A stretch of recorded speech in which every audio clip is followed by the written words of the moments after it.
अस्सलाम वालेकुम dear students, कैसे हो आप लोग। उम्मीद है कि आप सब लोग बिल्कुल ठीक ठाक होंगे। तो आज की स्टूडियो में चला हम लोग प्रैक्टिस टेस्ट नंबर 23 की डिस्कशन करेंगे, basically which is conducted from your second year biology chapter number 23 DNA and chromosome. तो वीडियो स्टार्ट करने से पहले आप सब लोगों से एक रिक्वेस्ट है कि अगर आप लोगों ने चैनल को सब्सक्राइब नहीं किया हो तो काइंडली आप लोग चैनल को सब्सक्राइब कर लो, क्योंकि ये आप लोगों की तरफ से इनाम होता है, हमारे लिए मोटिवेशन होती है। सेकंड थिंग इज दैट आप सब लोग कोशिश करो कि वीडियो को बिल्कुल लास्ट तक देखो, सो दैट आप लोगों से किसी भी किस्म का पॉइंट, किसी भी किस्म की इन्फॉर्मेशन जो है वो मिस ना हो। So without any further delay हम लोग चलते हैं अपनी वीडियो की तरफ। सो आप लोगों के पास फर्स्ट ऑफ ऑल MCQ 1 है, कहता है कि विच इज़ इनकरेक्ट। तो यहाँ पर आप ऑप्शन ए आप लोग देखो, कहता है chromosome first observed by the Walther Flemming. तो ये बात बिल्कुल ठीक है। ऑप्शन बी में कहता है chromosomal theory of inheritance first formulated by Walter Sutton. ये बात भी ठीक है। ऑप्शन सी में कहता है कि first evidence of the hereditary nature of the DNA provided by the Friedrich Miescher. तो ये बात गलत है। हमारे पास जो है वो फर्स्ट एविडेंस जो है वो दिया था about the hereditary nature of DNA, तो वो किसने दिया था? ऑसवर्ल्ड एविस ने जो है वो फार्मूलेट किया था फर्स्ट टाइम।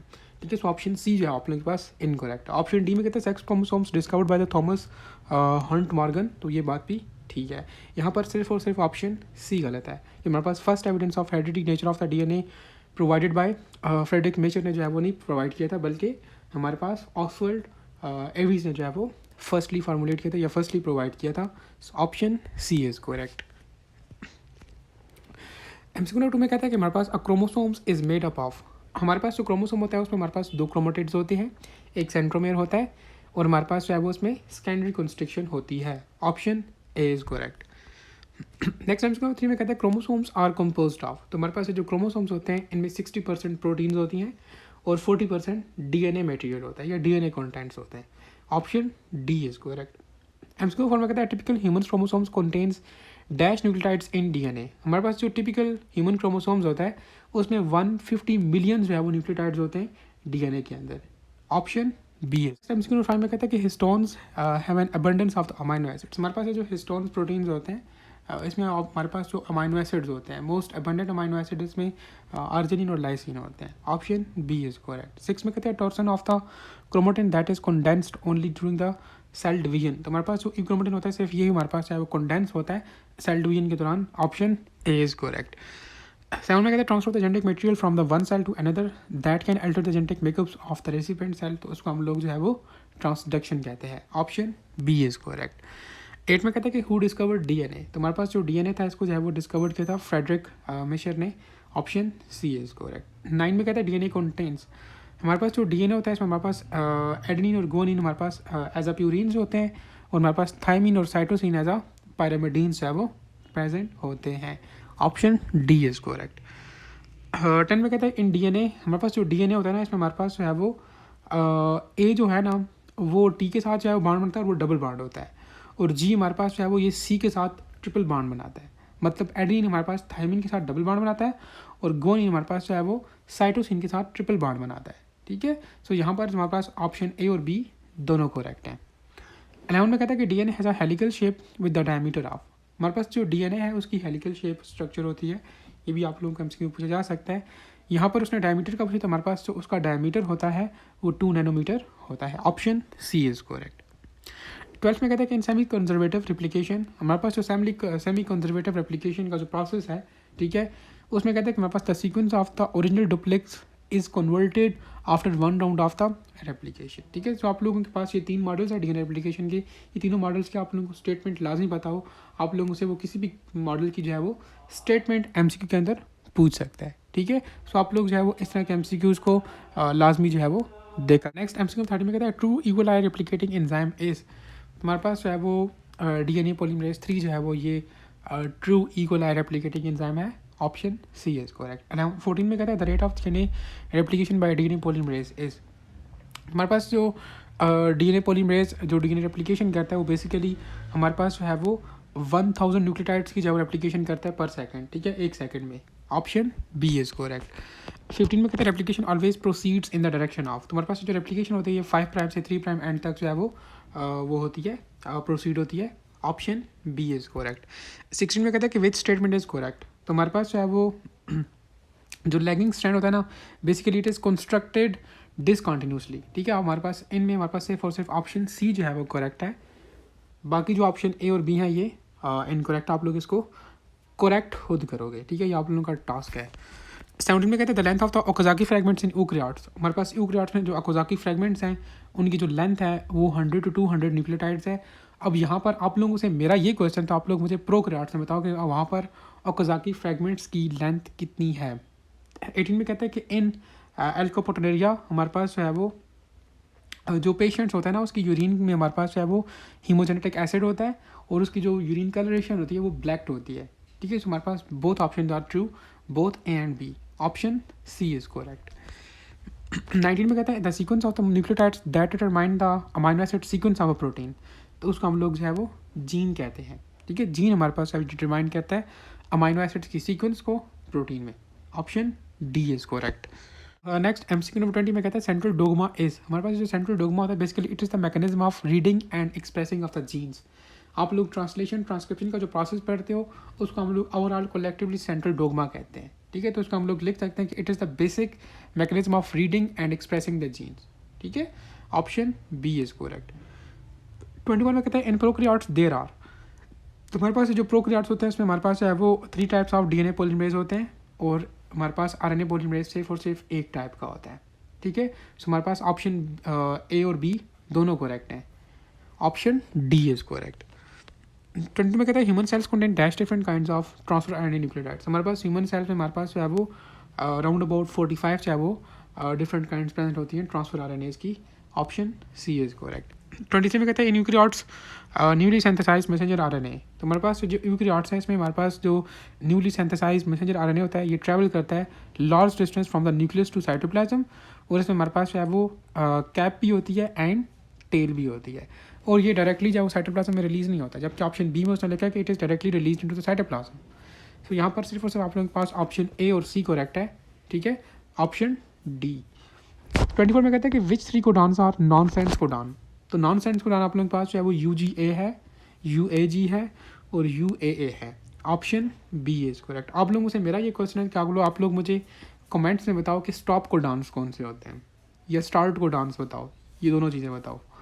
25 में कहते हैं कि मैथ्योनिन इज स्पेसिफाइड बाय। तो हमारे पास जो मैथ्योनिन होता है इसको AUG स्पेसिफाई करता है basically which is start codon.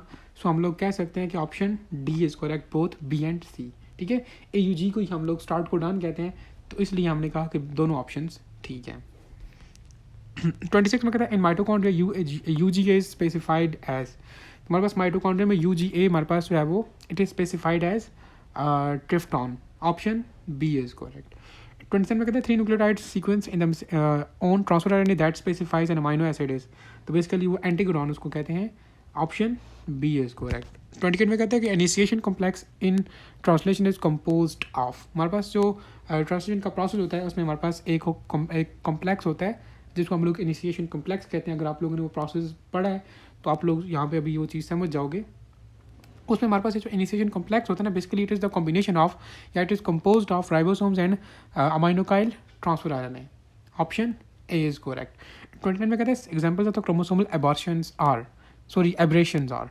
हमारे पास क्रोमोसोमल एब्रेशन की जो एग्जांपल है वो है सिकल सेल एनीमिया एंड फिनाइलक्यूटिनोरिया, ठीक है।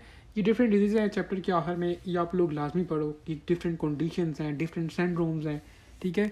ये आप लोगों को लाजमी पता हो कि लाइक कि जिस तरह हमने कहा कि हमारे पास सिकल सेल एनीमिया और फिनाइलक्यूटिनोरिया हमारे पास है वो ये क्रोमोसोमल एब्रेशन है, ठीक है। तो इस तरह बाकी भी डिजीज़ वहाँ पे मेंशन है, आप लोग ये लाजमी कवर करो, यहाँ से MCQ मस्ट आते हैं।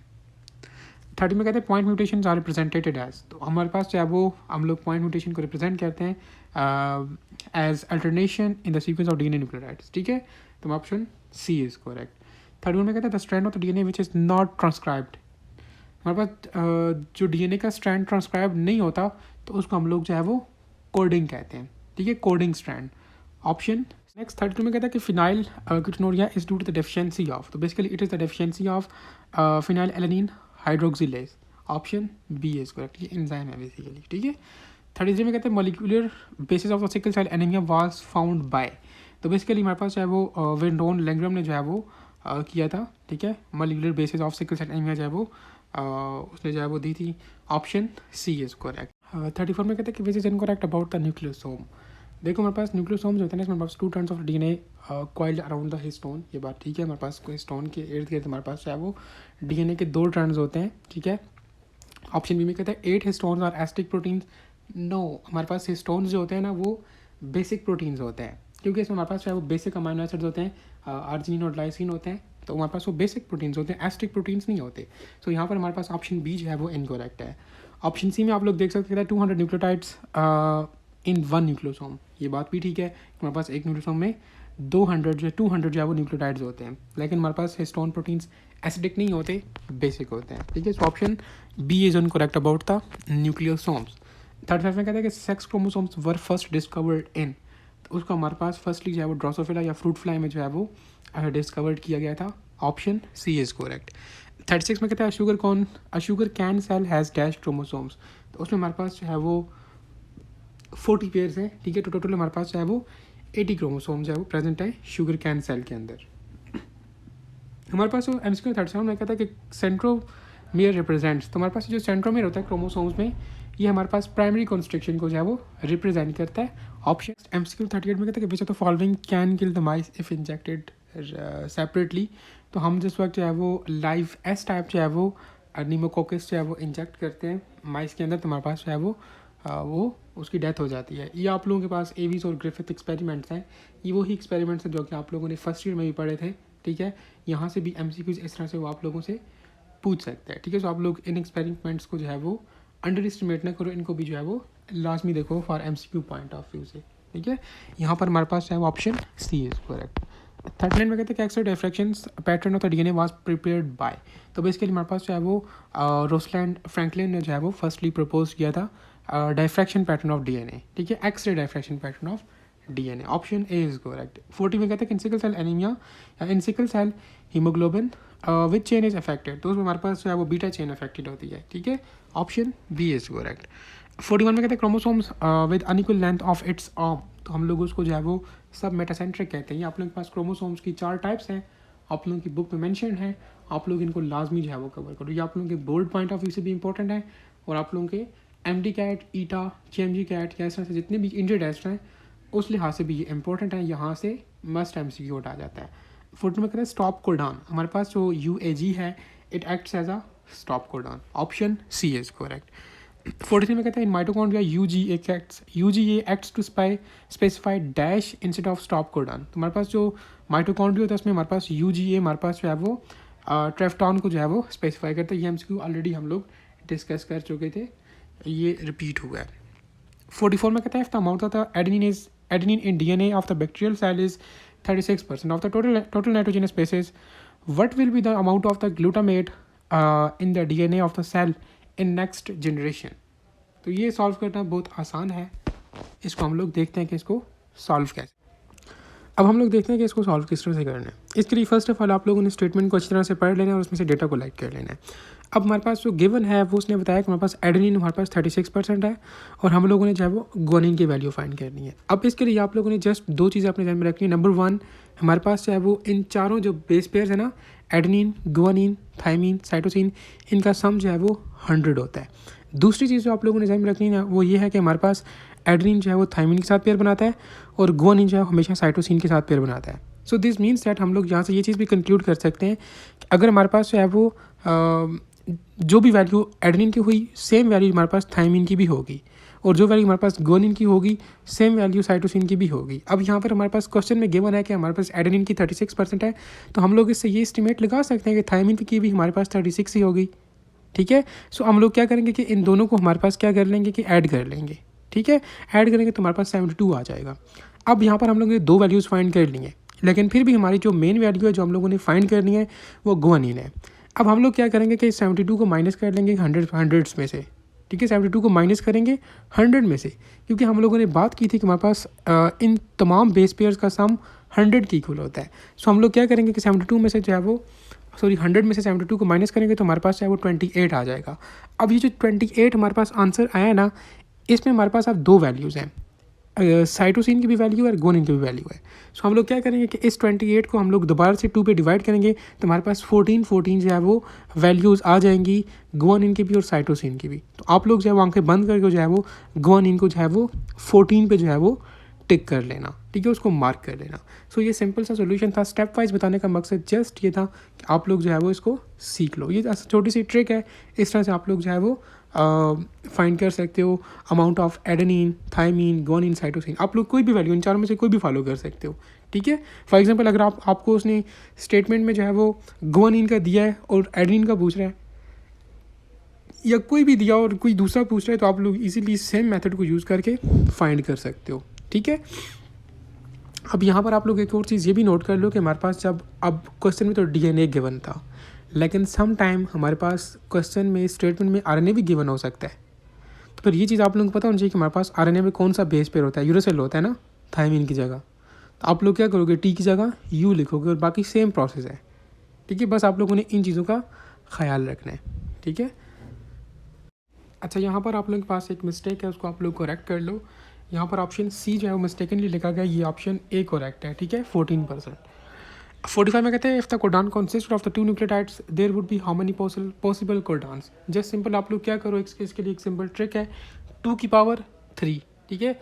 अब जितने भी आप लोगों को जब न्यूक्लियोटाइड्स गिवन हो तो उसको आप लोग बेस पे लिखोगे और उसको जो है वो उसकी पावर को 3 लिखोगे और उसको सॉल्व करोगे तो आप लोगों के पास जो है वो पॉसिबल कोडान्स आ जाएंगे। अब यहाँ पर 2 है तो हम लोग 2 की पावर 3 लिखेंगे, तो इसको हम लोग सिंप्लीफाई करके लिखें तो हम लोग कह सकते हैं कि 2 × 2 तो ये हमारे पास 8 बनता है। Option B is correct. 46 में कहते हैं in Griffith's experiment mice developed pneumonia when they were injected with. तो जब उसने जो है वो इंजेक्ट किया था heat killed S type bacteria along with the live R type bacteria, ठीक है, माइस के अंदर, तो माइस में जो है वो निमोनिया जो है वो डेवलप हो गया, यानी उसको निमोनिया काज हो गया था। Option D is correct. ये मैंने आपसे पहले भी कहा कि आप लोग ग्रिफिथ एक्सपेरिमेंट को, ये जो आप लोगों के पास एवीज एक्सपेरिमेंट है उसको मस्ट रीड करो, वहाँ से क्वेश्चन आते हैं। 47 में कहते हैं क्लिनफिल्टर सिंड्रोम इज, तो बेसिकली ये हमारे पास मोनोसोमी कंडीशन है, इसमें हमारे पास एक एक्स क्रोमोसोम ज़्यादा हो जाता है, मीन्स इसमें हमारे पास XXY क्रोमोसोम्स हो जाते हैं। 48 में कहते हैं डाउन सिंड्रोम, हमारे पास जो डाउन सिंड्रोम है इसमें आप लोगों के पास है वो एक एक्स्ट्रा क्रोमोसोम आ जाता है, इट्स अ ट्राइसोमी। क्लिनफिल्टर हमारे पास मोनोसोमी है और डाउन हमारे पास ये ट्राइसोमी है, इसमें एक एक्स्ट्रा क्रोमोसोम आता है। तो हमारे पास टोटल हमारे पास वैसे नॉर्मली 46 क्रोमोसोम्स होते हैं, लेकिन इसमें एक एक्स्ट्रा क्रोमोसोम होता है, तो ओवरऑल हम लोग कह सकते हैं कि हमारे पास डाउन सिंड्रोम में 47 क्रोमोसोम जो है वो अपीयर होते हैं। Option C is correct. 49 में कहता है कि चेंज इन डीएनए सीक्वेंस, तो डीएनए सीक्वेंस जब चेंज होता है तो उसको हम लोग म्यूटेशन कहते हैं। Option C is correct. यहाँ से आप लोग एक और चीज़ भी देखो कि हमारे पास आप लोगों के पास बुक में डिफरेंट टाइप्स हैं म्यूटेशंस की, डिफरेंट काइंड्स गिवन है, तो आप लोग लाजमी करो, वहाँ से भी MCQ आने के चांसेस होते हैं।